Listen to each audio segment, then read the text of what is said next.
Pelatih Manchester United versus Brighton merupakan laga lanjutan Liga Inggris yang bergulir di Old Trafford, Inggris pada Minggu, 19 Januari 2025. Tuan rumah hanya bisa membuat 1 gol melalui penalti Bruno Fernandes. Sementara tim tamu mencetak gol cepat dari Jan Kuba pada menit ke-5, dilanjutkan oleh gol-gol babak kedua dari Kauru dan Gerginho.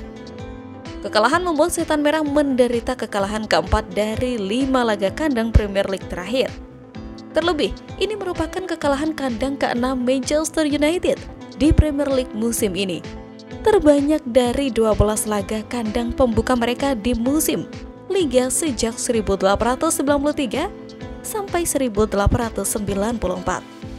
Mereka hanya mengambil 11 poin dari 33 yang tersedia dalam 11 laga sejak Ruben Amorim mengambil alih kursi kepelatihan Setan Merah dari Erik ten Hag.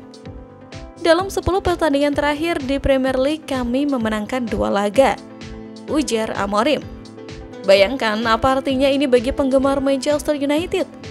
Bayangkan apa artinya ini bagi saya. Kami mendatangkan pelatih baru yang kalah lebih banyak dari pelatih sebelumnya. Saya sadar penuh tentang itu. Kami adalah tim terburuk mungkin dalam sejarah Manchester United. Saya tahu Anda menginginkan berita utama, tetapi saya mengatakan itu karena kami harus mengakui hal itu dan mengubahnya. Ini dia berita utama Anda. Berikutnya, Manchester United akan menjamu tim Skotlandia Rangers pada laga Liga Eropa Kamis 23 Januari 2025. Alih-alih bisa menciptakan atmosfer menekan tim lawan, Old Trafford tak ubahnya taman bermain bagi tim lawan karena saking mudahnya mencetak gol dan meraih kemenangan. Kami harus mengubah lingkungan di sini, di Old Trafford, karena semua tim menganggap mudah bermain di sini dan meraih kemenangan, kata pelatih asal Portugal tersebut. Kekalahan lain di kandang itu tidak dapat diterima karena kami kebobolan gol, ucapnya memberikan target untuk pertandingan kandang MU selanjutnya. Sementara itu, MU besutan Ruben Amorim tercacar di posisi ke-13 dengan raihan 26 poin.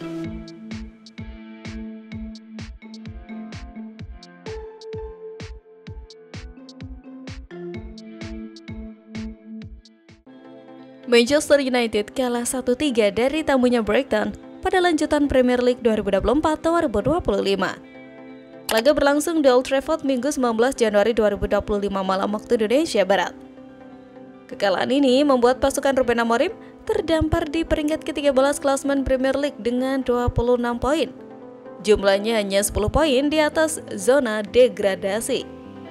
Berikut rapor pemain Manchester United dalam pertandingan ini versi Manchester Evening News. 1. Andre Onana. Onana tampil buruk, gagal menahan gol Minteh yang pertama, tidak mampu mencegah gol Mitoma, dan melakukan kesalahan fatal yang menyebabkan gol ketiga dari Rutar.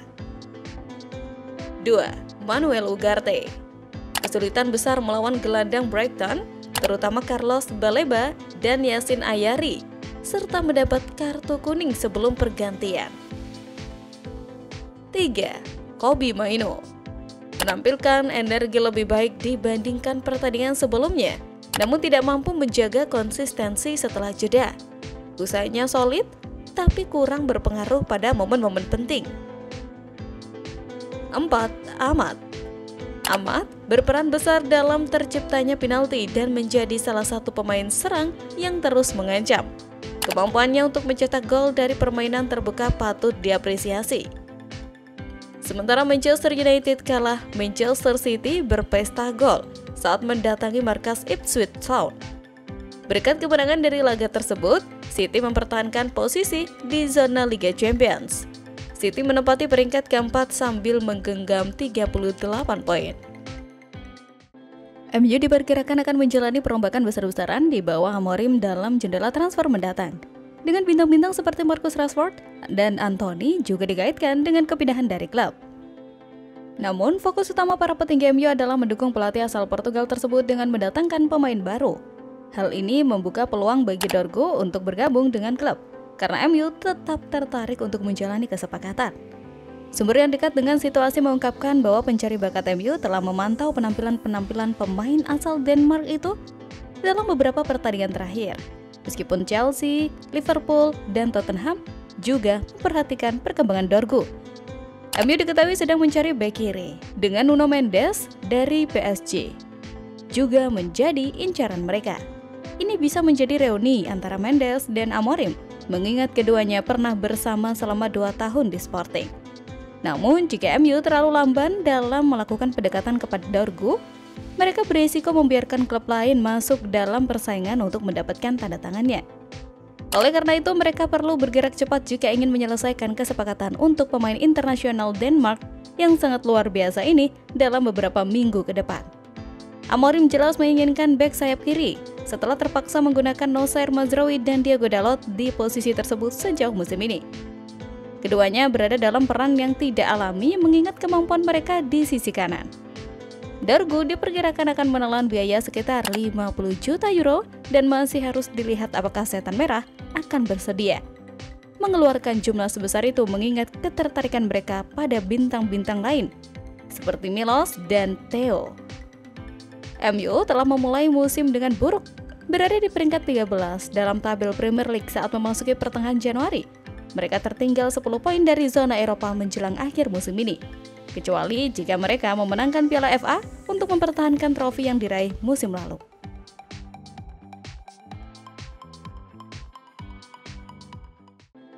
Manchester United kini berada di ambang merekrut bek muda berbakat asal Paraguay, Diego Leon, sebagai rekrutan pertama di bawah kepemimpinan manajer baru Ruben Amorim.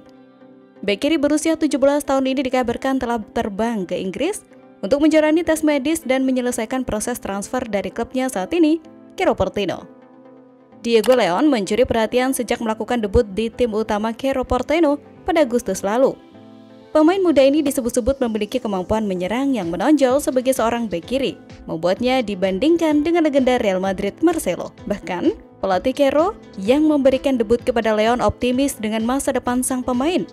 Menurut laporan media Paraguay, Manchester United akan membayar biaya awal sekitar 3 juta pound sterling setara 59,7 miliar dengan tambahan bonus yang tergantung pada pencapaian pemain. Meski sudah resmi bergabung, Leon baru akan memperkuat United pada musim panas mendatang setelah ia genap berusia 18 tahun pada bulan April. Hingga saat itu ia akan tetap bermain untuk Cerro Porteño. Transfer ini menjadi sangat penting bagi Manchester United mengingat krisis pemain di posisi bek kiri. Dua bek utama mereka, Luke Shaw dan Tyrell Malacia, sedang mengalami cedera dan hanya mampu tampil dalam 14 pertandingan Liga Inggris sejak awal musim lalu. Situasi ini membuat United kekurangan kedalaman skuad di posisi tersebut. Manajer baru Ruben Amorim melihat potensi besar dalam diri Diego Leon untuk menjadi solusi jangka panjang di posisi bek kiri. Pemain muda ini diharapkan tidak hanya membawa kualitas dalam menyerang, tetapi juga mampu beradaptasi dengan gaya bermain di Premier League. Sementara itu, kiper Manchester United Altay enggan disorot usai timnya mengalahkan Arsenal di babak ketiga FA Cup. Ia menilai kemenangan itu bisa didapat berkat kerja keras semua pemain Setan Merah. Diwawancarai seusai laga, Bayindir enggan disebut sebagai pahlawan kemenangan Manchester United di laga ini. Menurut sang kiper, seluruh pemain MU bekerja keras sepanjang laga sehingga mereka bisa mengamankan kemenangan di laga ini.